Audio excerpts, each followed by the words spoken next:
오늘 우리에게 주시는 하나님의 말씀, 오늘은 제가 사도행전으로 또 조금 가게 됩니다. 사도행전 4장 23절에서 30절까지의 말씀, 제가 가진 성경 신약 192쪽에 있습니다. 제가 또 이 말씀을 봉독할 때 또 하나님의 음성을 들을 수 있기를 바랍니다. 사도들이 노임에 그 동료에게 가서 제사장들과 장로들의 말을 다 알리니 그들이 듣고 한 마음으로 하나님께 소리를 높여 이르되, 대주제여, 천지와 바다와 그 가운데 만물을 지은 이시오, 또 우리 조상 다윗의 입을 통하여 성령으로 말씀하시기를, 어찌하여 열방이 분노하며 족속들이 허사를 경영하였는고, 세상의 군왕들이 나서며 관리들이 함께 모여 주와 그의 그리스도를 대적하도다 하신 이로소이다.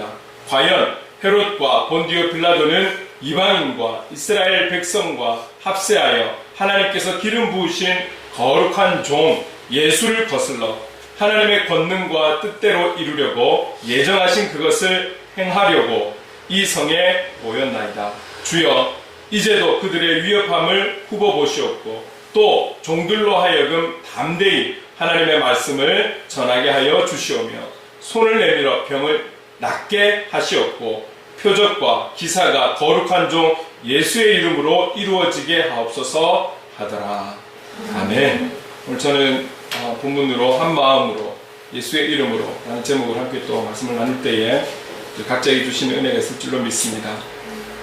늘 명절이 오면 제가 조금 고민하는 부분들이 있습니다. 이게 참 늘 명절마다 제가 이런 고민을 하는 것 같아요. 왜냐하면 오늘은 우리가 중보기도할 때 가족, 또 집안의 또 영혼들을 우리가 생각하면서 같이 기도했잖아요. 제가 저희 집안에서는 장소는 아닙니다. 장소는 아닌데 저보다 나이가 높은 누님이 한 분 계시고 제가 이제 두 번째죠. 또 남자로서는 또 이제 나이는 어리지만 장손이 따로 있기 때문에, 그러나 또 제가 또 이제 대부분은 부산에 살지만 한 두 분은 이제 위에서 사시는데, 제가 이제 그래도 나이가 좀 있는 쪽에 속하다 보니까 이 명절이 되면 9년 전부터는 이제 저희가 믿지 않는 집안이었기 때문에 제사를 지내는데, 그 9년 전부터는 큰어머니께서 연세가 많이 드시니까 이제 절에다가 위탁을 하신 거예요. 그러다 보니 사실 아버지와 삼촌들이 다 따로따로, 사실 제사라는 이름으로 가족이 다 모였는데, 그리고 기일이 되면 또 모이고 이렇게 했는데, 이게 그 제사가 절에 위탁이 되어버리니까 모일 이유가 없는 거예요. 그러다 보니까 아버지 형제들이 따로따로 다 이제 보내게 되는 거죠.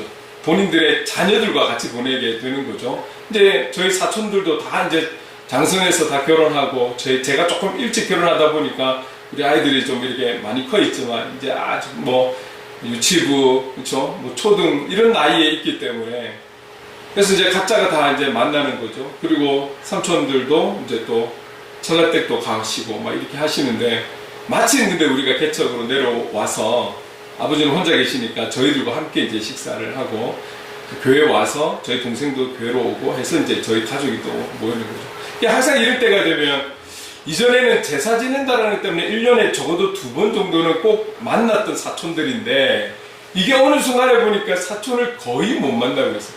같은 부산 안에 있는데도 참 못 만나고 있어요. 그런데 이게 이제 나이가 조금 형님이 되고 오빠뻘이 되니까, 제가 좀 어떻게, 삼촌들도 그러시고 모아가지고 한번 식사라도 한다든지 이런 조금 형님으로서 오빠로서 역할을 좀 해야 되는데 하는 요 고민만 하는 거예요. 행동으로 실천에 옮기지는 못하고 항상 그 마음이 제 안에 좀 부담감이 있는 거죠.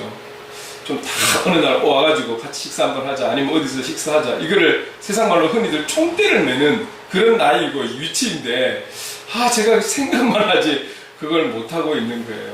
그래서 사실은 사촌 정도는 가까운 친척인 거잖아요. 관계를 하고 이래야 되는데, 제 조카들도 사실은 잘 못 본 거예요. 돌잔치도 못 가고, 뭐 멀리 있어서 못 가고, 연락이 안 왔어도 못 가고. 그러니까 이제 관계들이 어느 사이에 이렇게 끊어진 거예요. 그러면 나의 친척, 나의 정말 가족은 누구인가를, 이제 이런 부분들을 또 고민을 하게 되고 생각을 하게 되는 거죠. 여러분, 우리가 우리나라 말에 이웃사촌이라는 말이 있잖아요. 근데 법적으로는 사촌이 아닌 거죠. 근데 이웃 사촌이다라는 것은 늘 가까이, 남인 것 같은데 늘 가까이에서 자주 보고 자주 이야기하고 특별한 일이든 아니든 간에 계속 이렇게 관계하면서, 그렇죠, 이렇게 지내는 그들이 사촌이다 차라리. 근데 그 말이 이제 이해가 더 되는 거예요. 법적으로도 끊을 수 없는 관계인데 안 보다 보니 잘 모르고 이렇게 갈수록 관심이 이렇게 서로가 멀어져 가고 어색하고 이제 이렇다면 차라리 가까이 지내는 이웃은 늘 보니까 늘 인사하고 늘 안부 묻고 이게 오히려 차라리 사촌이 되어버리는, 이웃 사촌이 되는 그런 상황이지 않는가 이런 생각을 해보면서, 또 우리는 영적으로는 행복을 그리는 교회라는 이 공동체 안에 우리가 영적 가족으로 하나님께서 묶어주셨고, 그러고 보니 오히려 제가 삼촌들이나 사촌들보다도 여러분들을 더 자주 보고 여러분들을 위해 더 기도하게 되고 여러분들과 더 함께하게 되는 거예요. 이게 어떤 책임과 의무를 떠나서, 직책에 따른 책임과 의무를 떠나서 그냥 지낸 삶을 생각해 보니 여러분들이 더 가깝고 여러분들이 저를 더 잘 알고 제가 여러분들을 제 친척들보다 더 많이 알고 이제 이런 상황이 되는 거죠. 아, 그래 정말 이게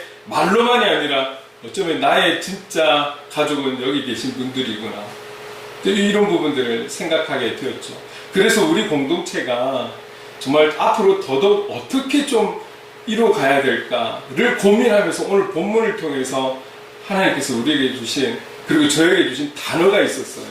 이런 부분들을 사실을 좀 같이 나누고 싶어서 오늘 본문을 잡았고, 전체적으로 해석을 해서 여러분들에게 설교할 부분은 아니고요.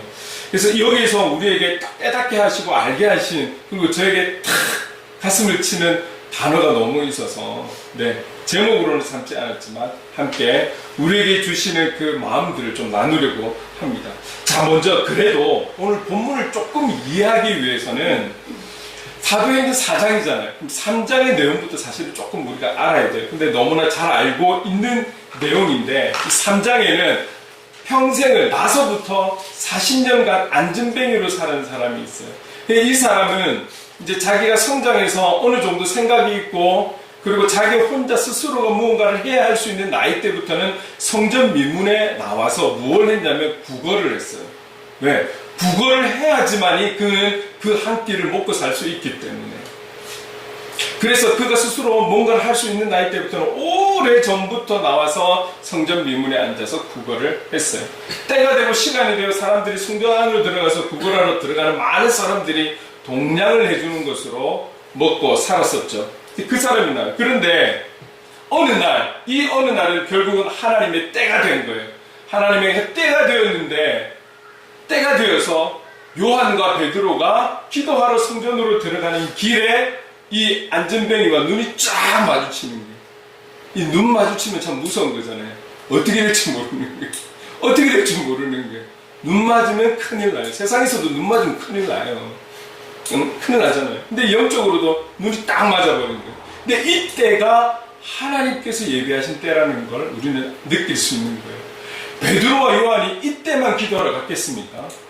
베드로와 요한도 때가 되고 시간이 되면 늘 기도하러 다녔는데, 하나님의 때가 되니까 늘 나와 앉아 있었던 이 구걸하는 안전뱅이를 왜 못 봤을까요? 많이 봐왔겠죠. 그리고 당연히 있어야 할 사람처럼 생각했겠죠. 그리고는 그냥 스쳐 지나가듯 지나다녔겠죠. 그런데 하나님의 때가 되니 이들이 눈이 쫙 맞는 거예요. 이게 하나님의 때인 것이죠. 결국은 베드로와 요한이 줄 수 있는 게 없다 보니 그들이 줄 수 있는, 그들에게 있는 예수 그리스도의 이름으로 일어나 걸어라 했을 때 그는 평생을 일어선다, 걷는다, 뛴다라는 것을 알 수도 없고 해보지도 않은 그가 일어서게 되는 거예요. 그리고 수많은 사람들이 성전으로 들어갈 때 같이 걸어 들어가서 찬양하고 하나님을 예배하는 것이죠. 이런 역사가 3장에 나타났어요. 자, 그러면 이 기적이 얼마나 놀라워요. 얼마나 기뻐요. 이 광경을 바라본 사람들이 얼마나 많겠어요. 그것도 가장 사람들이 많이 다니는 시간에 이 기적이 일어났으니 누가 봐도 앉아 있어야 될 사람이 뛰어다니고 걸어다니고 하는 걸 보니 많은 사람들이 하나님을 찬양할 수밖에요. 이런 좋은 일들이 있어야 되는데 3장 후반에 가고 4장에 들어서서 어떤 일이 생깁니까? 여기에 문제가 생기는 거예요. 제사장들, 성전 맡은 자, 사두개인들, 관리들, 장로들, 서기관들, 오히려 이 사람들이 하나님의 역사하심에 더 찬양해야 되는 거 아닐까요? 하나님의 살아계심이, 하나님께서 저 40년 동안 앉아있는 저 안전뱅이를 세워주셨다라고 선포하면서 경배하고 찬양해야 될 이들이 오히려 이들의 세력이, 이들의 영향력을 잃어버릴까봐 그들은 은밀하게 일을 꾸미려고 합니다. 어떤 일? 이 안전뱅이를 일으켜 세운 두 명의 제자 베드로와 요한을 이거 가만히 둬서는 안 되겠구나. 왜? 이들이 인기가 많아질 거니까, 이들의 영향력이 커질 거니까 이들을 가만두어서는 안 되겠다라고 고민을 하고 있는 차에, 고민을 하지만 딱히 어떻게 해야 될지 모르는 그 사이에 입소문이라는 것은 얼마나 빠른지 우리가 살아봐서 알잖아요. 달리는 말보다도 더 빠른 게, 발 없는 말이 더 빠르고 더 멀리 간다라는 말 우리가 잘 알고 있잖아요. 막으려고 해도 막을 길이 없어요. 이 소문은 막 삽시간에 싹 번져버리는 것이죠. 그래서 이 제자들을 처단하려는 마음은 갖고 있지만 어떻게 구체적으로 해야 할지 모르는 그들이 결국은 위협을 하는 거예요. 어떤 위협이냐면, 당신들 앞으로는 예수의 이름으로 어떤 것이든지 하면 안 돼. 다시 한 번 더 예수의 이름으로 무언가를 한다면 용서하지 않겠다라고 위협을 하고 놓아주는 거예요. 놓아주는 거예요. 아주 힘든 그런 위기의 때가 올 수 있을 뻔했는데 노임을 받은 거죠. 노임을 받은 거죠. 군중의 사람들의 그 마음, 갖고 있던 시선, 이런 부분들이 두려워서 놓아주게 되는 것입니다. 자, 여기에 이 지금까지 제가 드린 말씀이 3장에서부터 4장 오늘 본문 전까지의 내용이에요. 이 요한과 베드로가 노임을 받고 풀려나서 제일 먼저 찾은 곳이 있어요. 23절 함께 읽어보겠습니다. 시작.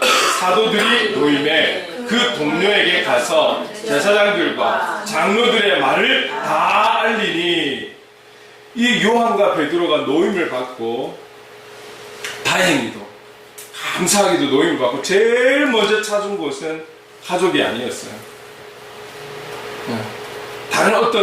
다른 곳이 아니라 그들을 위해 기도하던 성도들이 모인 처소로 갑니다. 그런데 성경은 그들을 향해서 이렇게 표현하고 있어요. 동료라고. 동료. 여러분, 우리는 동료라는 말을 잘 쓰고 있죠. 세상에서든 교회 안에서는 동료라는 말은 흔하게 쓰는 말이, 가끔 쓰는 말이 아니에요. 그런데 이 원어에서 갖고 있는 동료라는 이 단어가 갖고 있는 의미가 참 우리에게 새삼스럽게 다가오는데, 그 내용이 어떤 거냐면, 그냥 함께하고 있기 때문에, 같이 지내기 때문에 동료가 아니고, 독특하게도 가족은 아니에요. 가족은 아닌데 가족 이상의 관계를 가진 그런 그룹의 그 단체를 향해서, 그 공동체를 향해서 쓰는 말이 지금 동료라는, 이 헬라어가 가지는 원어가 갖고 있는 의미라는 거예요. 그냥 함께 지내고 있어서 동료가 아니고, 가족은 아니에요. 법적으로 가족은 아닌데 가족보다 더 친밀하고 가족보다 더 가깝고, 그런 관계, 그런 가까운 관계를 향해서 동료라는 단어를 쓰고 있다는 거죠. 이 의미를 우리가 잘 이해하고 받아야 되는 거예요. 그래서 베드로와 요한이 이 동료들에게 가서 자기들에게 있었던 일을 다 알려주는 거예요. 여러분, 지금도 우리는 가짜뉴스 해가지고 얼마나, 그렇죠? 이번에 우리 집안 모임을 하는데 아내가 뭐라 했어요. 그러니까 그 말을 듣고 있던 어느 누군가가 그게 다 거짓 뉴스인데, 가짜 뉴스인데 이렇게 한바탕 웃고 막 이랬어요. 진짜가 가짜 같고 가짜가 진짜 같고 뭐가 뭔지를 모르겠어요. 그래서 뉴스가 함부로 못 보잖아요. 특히 유튜브 여러분 조심히 보셔야 돼요. 세상의 소식도 가짜들이 참 많아요. 실제적인 이야기가 아니라 가짜 내용들이 너무 많다고. 그걸 다 믿어서는 안 되는 거죠. 신앙적인 부분도 마찬가지입니다. 얼마 전에도 제가 권면했지만 예수님 이야기한다고 하나님 이야기한다고 다 그게 진실이 아니라는 거예요. 은밀하게 거짓된 것, 잘못된 것을 알리고 퍼뜨리는 무리들이 있다니까요. 이게 무서운 거예요. 여러분, 우리가 시대가 발전하면 좋은 것만 발전한다라고 생각하시면 안 돼요. 나쁜 것도 같이 발전해요. 좋은 의미로 발전이 된 것이 그것을 꼭 악용해서 쓰는 무리들이 있다는 것을 기억하십시오. 서울이라는 도시가 정말 저도 뭐 여러 가지로 이해를 해요. 문화적으로 참 이렇게 모든 게 압축이 되어 모여있고 정보와 여러 가지 모든 게 서울 경기권에 있잖아요. 그런데 우리가 주의해야 될 것은 좋은 것만 다 모인 게 아니라 나쁜 것도 다 모여있는 곳이 서울이에요. 경기예요. 그러니까 영적으로 바라봤을 때 말이죠. 그러니까 그런 어떤 양면의 어떤 모습들을 우리가 볼 수 있고 읽어낼 수 있어야 하는 지혜가 필요한 것이죠. 자, 여러분, 베드로와 요한에게 이 동료들은 가족 이상의 깊은 관계를 형성한 그런 그룹이었던 거예요. 그러니까 위기에서 노임을 받았을 때 가장 먼저 달려간 곳이 기도하는 이 동료들이 모여있는 이곳으로 가서 모든 것을 이야기를 하는 거예요.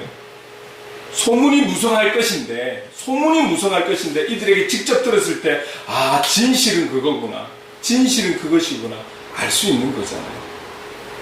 우리가 어떤 좋은 책이 나오고 좋은 정보가 나왔을 때 그 정보에 대해서 정확하게 알 수 있는 것은 저자 직감, 저자에게 직접 듣는 것, 그게 가장 좋은 정보이고 바른 뉴스가 되는 것이죠. 여러분, 그러면 오늘 우리의 공동체, 그리스도인들의 공동체는 어떻는가를 한번 돌아볼 필요가 있는 거예요. 과거에 초대신앙 가졌을 때의 이들의 이 공동체는 가족은 아니었지만 가족 이상의 친밀함이 있었던 그런 관계였다면 오늘 우리 그리스도인들은 이 시대에 어떤 그리스도인의 삶을 살아가고 있는가, 어떤 공동체로 나아가고 있는가, 그럼 우리는 어떤 방향으로 나아가야 하겠는가, 어떤 것을 주님은 원하시고 건강한 공동체가 될 수 있는가. 여러분, 코로나가 되면서 되게 그 교회의 위협을 많이 느껴서 목회 전략 연구소 뭐 이런 곳에서 상당히 많이 여론을 조사도 하고 앞으로의 우리 교회가 어떻게 나가야 될 것인가에 대한 진단도 많이 하고 참 그래요. 그래서 제가 또 이 자료를 보는 가운데 이 부분에서 오늘 제가 같이 말씀을 나누는 내용에 있어서 어떤 전문가 단체가 지금 딱 나누고 싶은 내용에 대해서 한 2분 정도로 책을 펼쳐냈는데 저자가 먼저 설명해 주는 부분이 있었어요. 이 부분에 있어서 우리 교회가 어떤 방향으로 나가야 될지. 근데 너무 감사한 거는 제가 늘 가지고 있었던 마음이었던 거예요. 그것을 제가 여러분들한테 이야기하는 것보다도 전문가들이 이야기하는 부분들이 또 더 와닿을 것 같아서 제가 이거를 2분짜리 영상인데 같이 좀 보고 또 계속 이어가려고 합니다. 같이 한번 보도록 할게요. 그리고요. 그 다음 장은 교회 거버넌스인데 다뤘습니다. 지금 현재 우리나라 교인들한테 가장 이상적인 교회가 어떤 교회냐고 볼륨 조금 예배 중심의 교회, 기도 중심의 교회, 이걸 보고 있어요. 그런데 현재 한국교회는 어떠냐 그러면 권위주의적인 교회, 보수적인 교회 완전히 나뉘어요.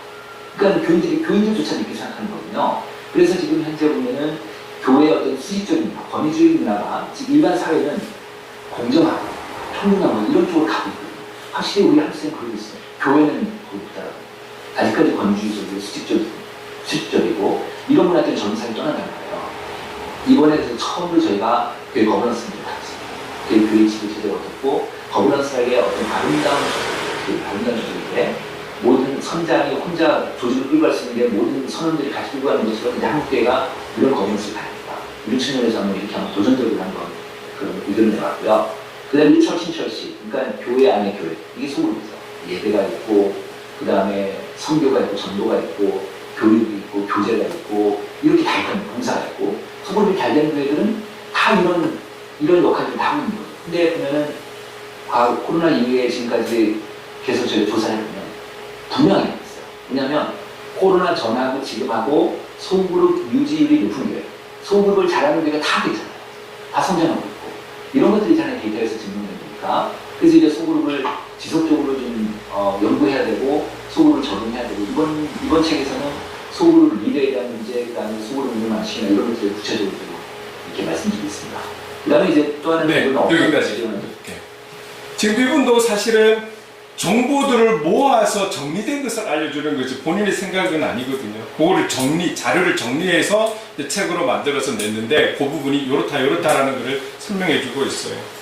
여러분, 저는 9년 전에 부산에 내려올 때 오후 예배라는 단어를 안 쓰려고 했습니다. 왜냐하면 시대는 이미 과거에 우리 부모님들이 가졌던 구역 예배가 어렵다라는 것을 부교육자 생활하면서 많이 느끼고 있어요. 많이 느껴왔기 때문에 저는 내려오면서 그 오후 모임을 조금 더 체계화해서 형식적으로 가지는 구역 모임 말고 소그룹으로 가야 되겠다. 뭐 풍성한 교회, 대형 교회들이 소그룹을 하니까 따라하는 것이 아니라 이게 우리에게 맞는 필요한 소그룹이 필요하다라는 생각을 애초에 가지고 왔기 때문에 저는 애초에 오후 예배라는 단어로 뭐 저녁 예배라는 단어로 모이지를 않았어요. 그것은 타협할 수 없는 하나님께서 저에게 주신 마음이었기 때문에 성도님들이 나가면서도 오후 예배 드리는 곳으로 갈래요 라고 말을 들었을 때 마음은 아팠지만 저와 안 맞다라면 어쩔 수 없이 보내드려야 되는 부분이었죠. 마음은 아팠지만 그런 상황들도 몇 년 전에, 수년 전에 있었었죠. 이건 하나님께서 저에게 주신 마음이니까요.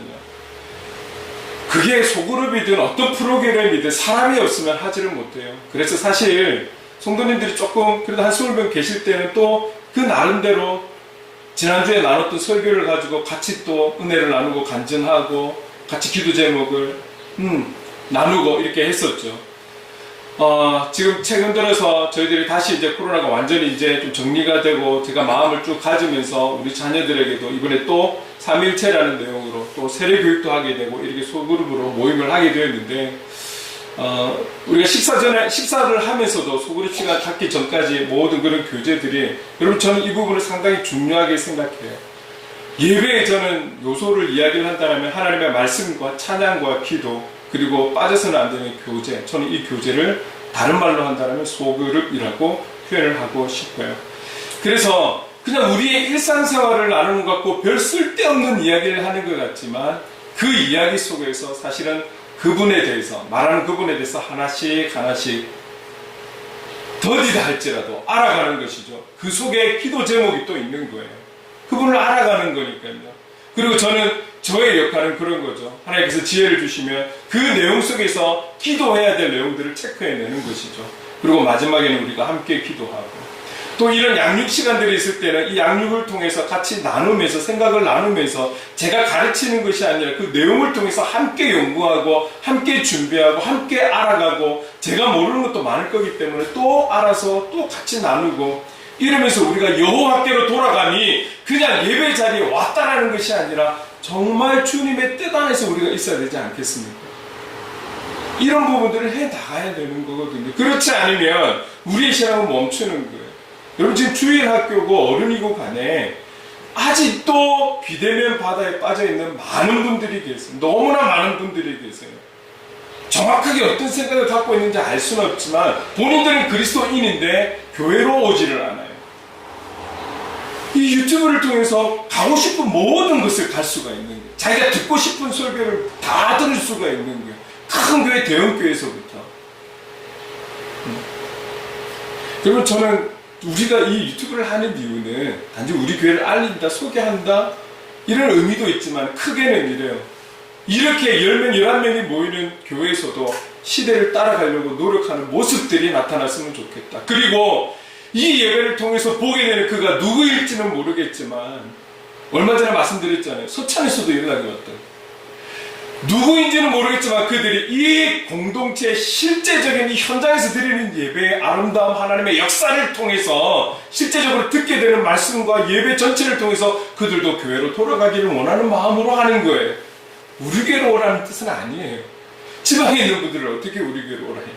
그런 의미가 아닌 거예요. 작지만 큰 의미를 가지고 시작을 하게 된 것이죠.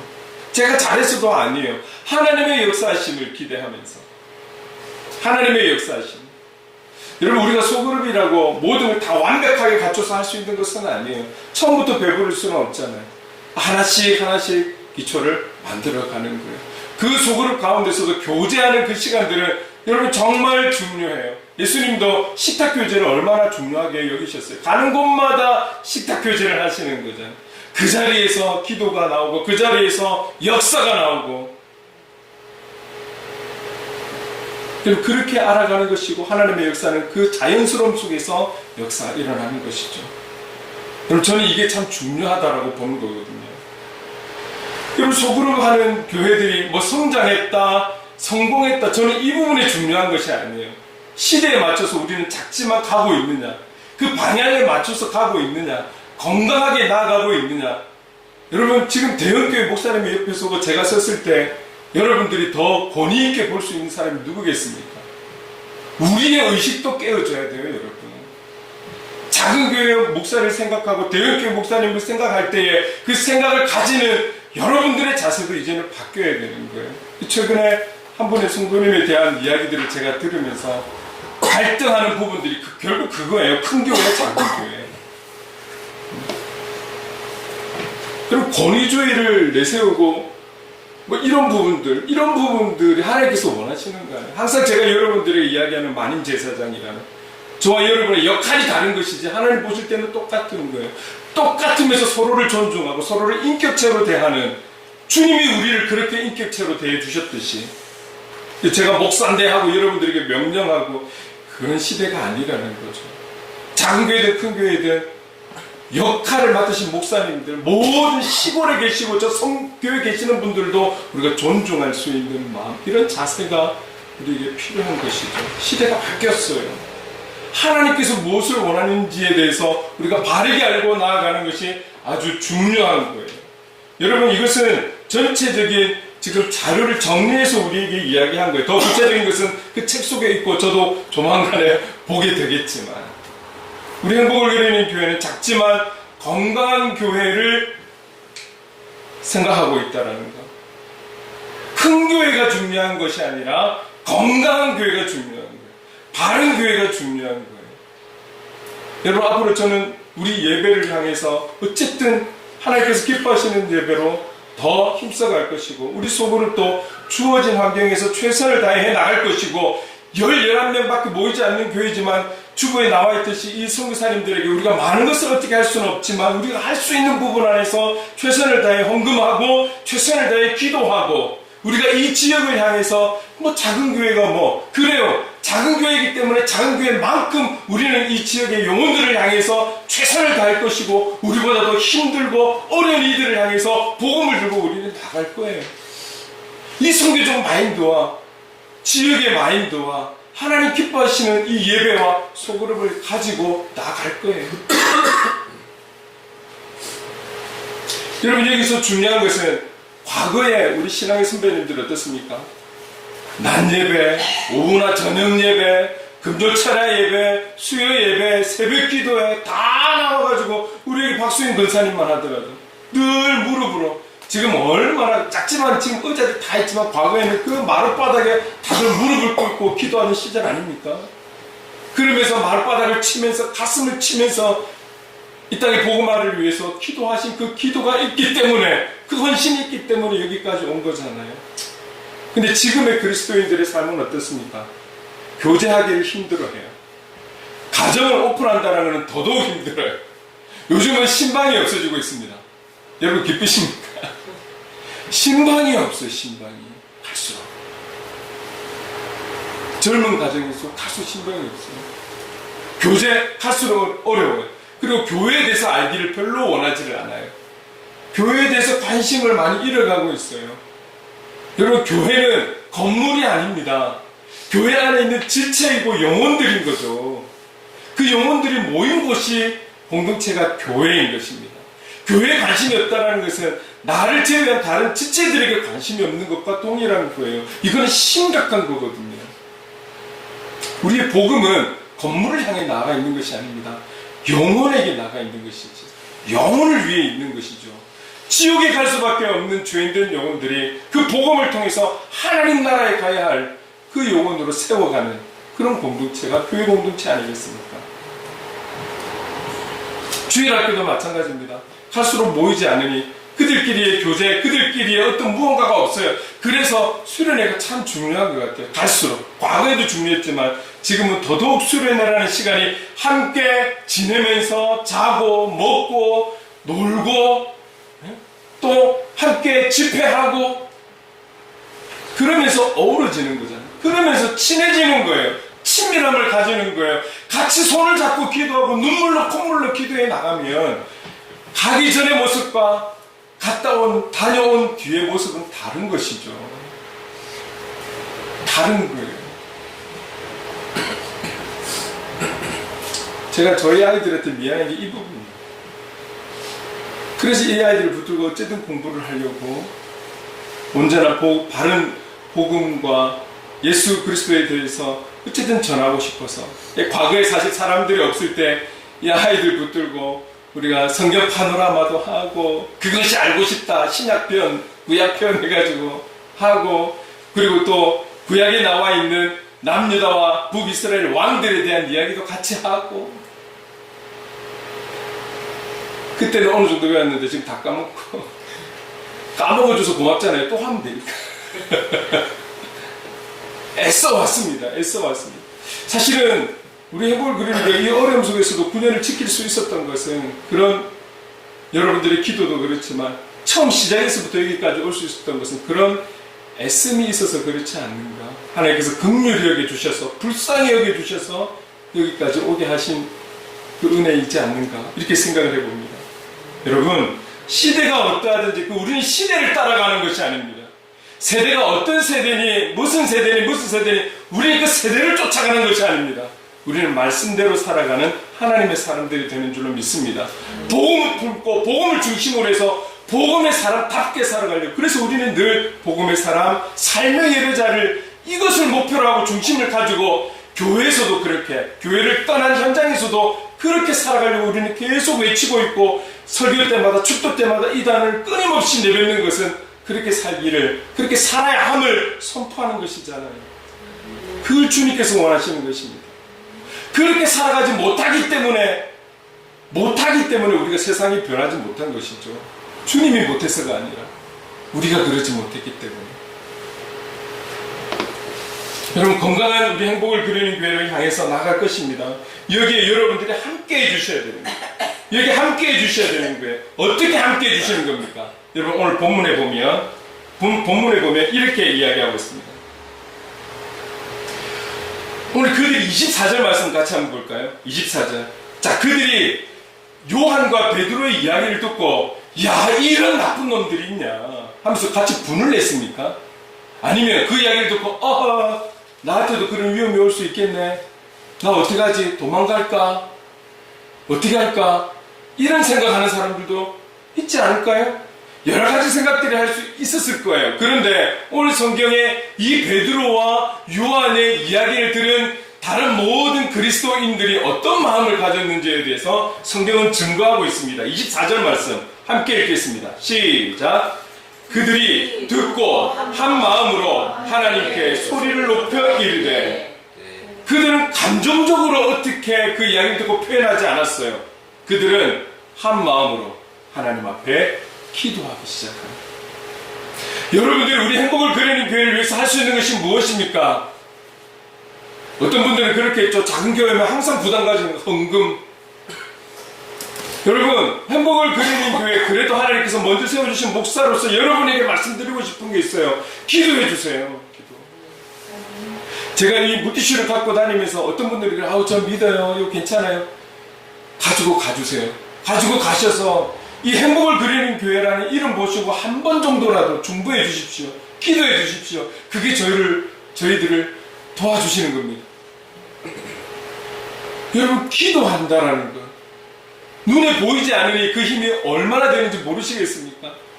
기도한다라는 것이 얼마나 힘이 되는지 아십니까? 이렇게 말씀드릴게요. 과거에 기도했던 우리 한국교회 어땠습니까? 한마디로 부흥 아니었습니까? 철학기도 없어지고 심야 기도에 없어지고 새벽 기도에 갈수록 무너지고 기도하는 시간들이 무너지니까 한국교회 어떻게 되어가고 있습니까?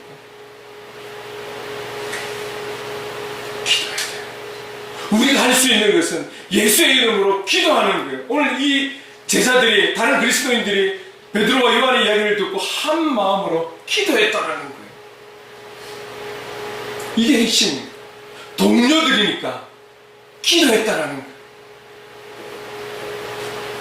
교회 안이든 교회 밖이든 주어진 하나님의 일에 있어서 가장 먼저는 기도라는 거예요. 모든 공사에 있어서 기초공사가 가장 중요한 것 아니겠습니까? 그런데 기초공사가 잘 안 되면 무너지는 거예요. 저 유명한 그룹들도 기초공사를 제대로 못하니 저렇게 무너지는 것 아니겠습니까? 한순간에 무너지잖아요. 마찬가지입니다. 우리 신앙인의 생활에 있어서 기도는 무엇입니까? 기초공사예요. 안에서는 안 되고 B에서도 안 되고 대충에서도 안 되는 기초공사가 기도 생활이라는 거예요. 기도가 여러분 거창합니까?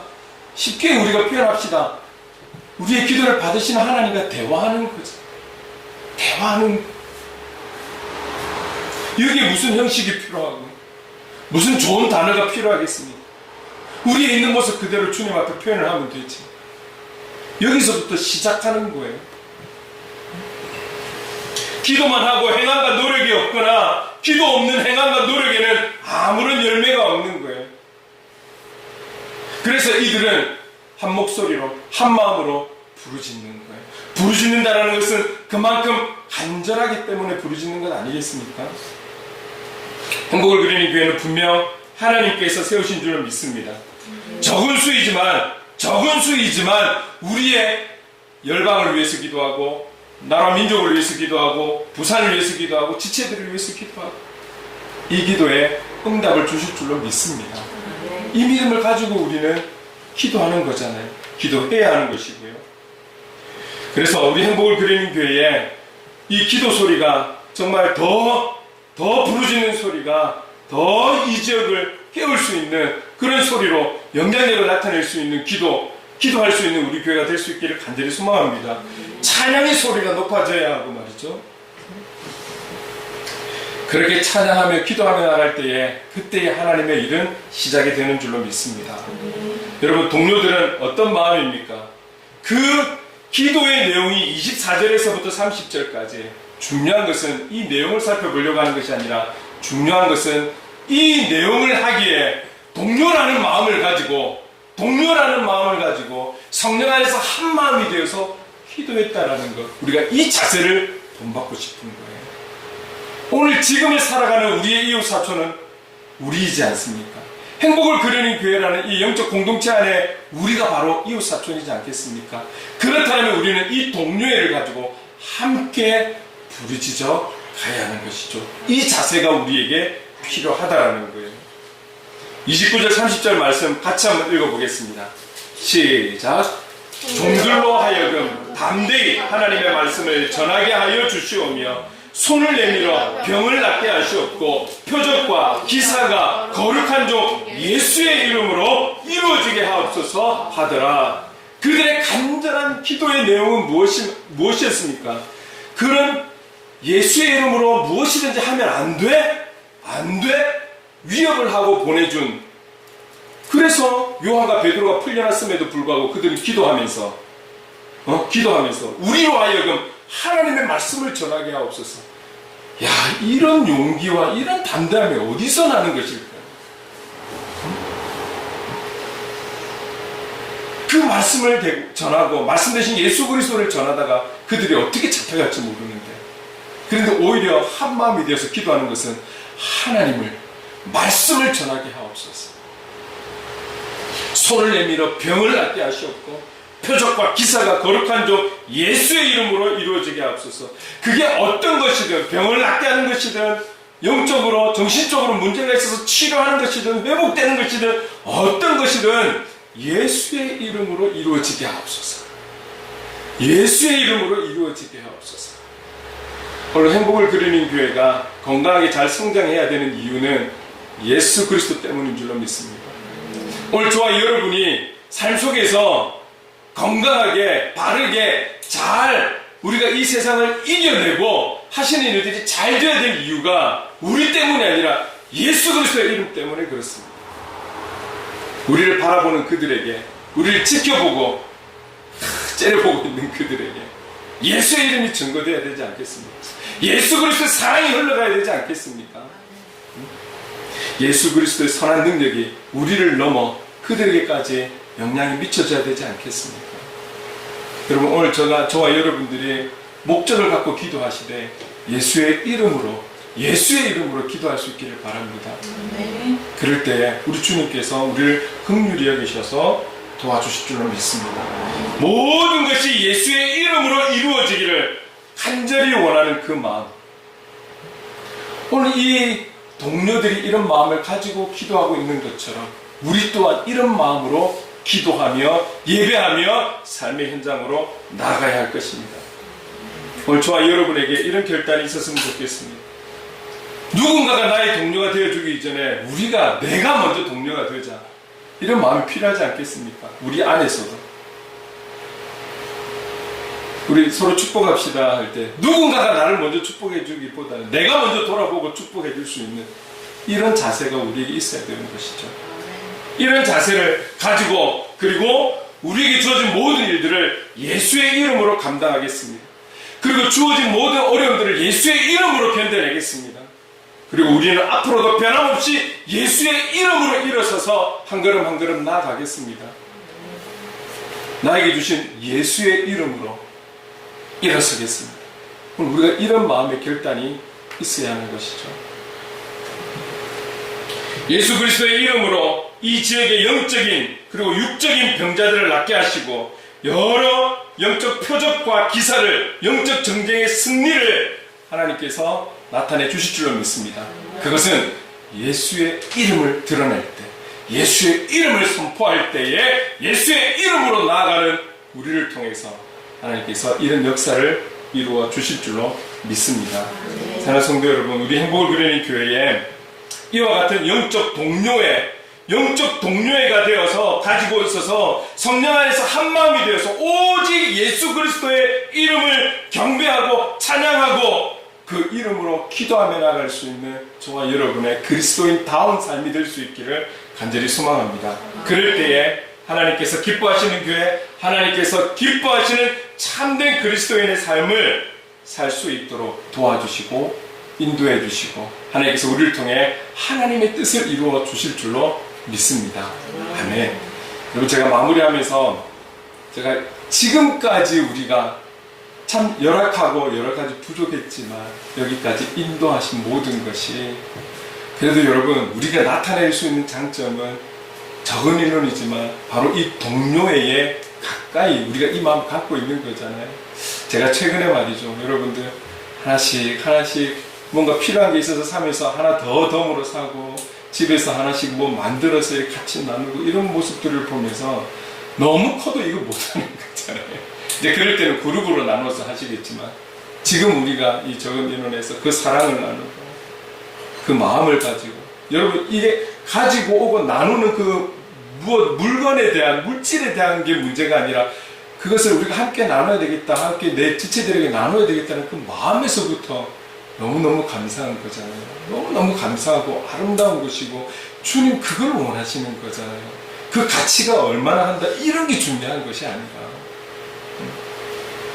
여러분 이런 모습들을 보면서 정말 이게 바로 오늘 본문에서 나오는 동료이지 않는가, 동료의 관계이지 않는가. 이 마음이 계속 아름답게 커져가고 이 동료의 지경이 갈수록 넓어져 갈 수 있기를 간절히 소망합니다. 그리고 우리는 무엇을 하든지 예수의 이름으로 감당해내는 우리가 되었으면 좋겠습니다. 그럴 때에 하나님은 저와 여러분이 건강한 그리스도인으로 그리고 우리 행복을 그리는 교회를 건강한 교회로 세워주실 줄 믿습니다.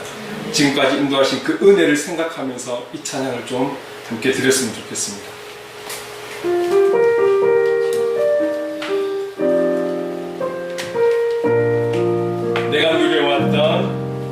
내가 누려왔던 모든 것들이 내가 지나왔던 모든 시간이 내가 걸어왔던 모든 순간이 단연한 것 아니라 은혜였소.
간절히 기도하겠습니다.